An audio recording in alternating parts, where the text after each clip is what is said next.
سید احمد کبیر رفائی رحمت اللہ علیہ اس پائے کے ولی اللہ تھے۔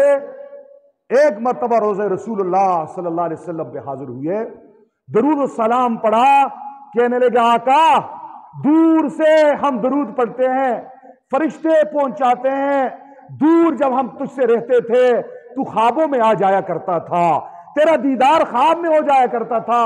وہ اللہ کے نبی آج تو تیرے مہمان بن کے تیرے روزے انور پہ آئے ہیں، تیری سہانی جاریوں کے ساتھ کھڑے ہیں۔ اللہ کے نبی آج ہم خواب میں تیرا دیدار نہیں کرنا چاہتے، ہم کھلی آنکھوں سے تجھ سے مصافحہ کرنا چاہتے ہیں، تجھ سے سلام کرنا چاہتے ہیں۔ اس پائے کے ولی اللہ تھے، ایسے عاشق صادق تھے۔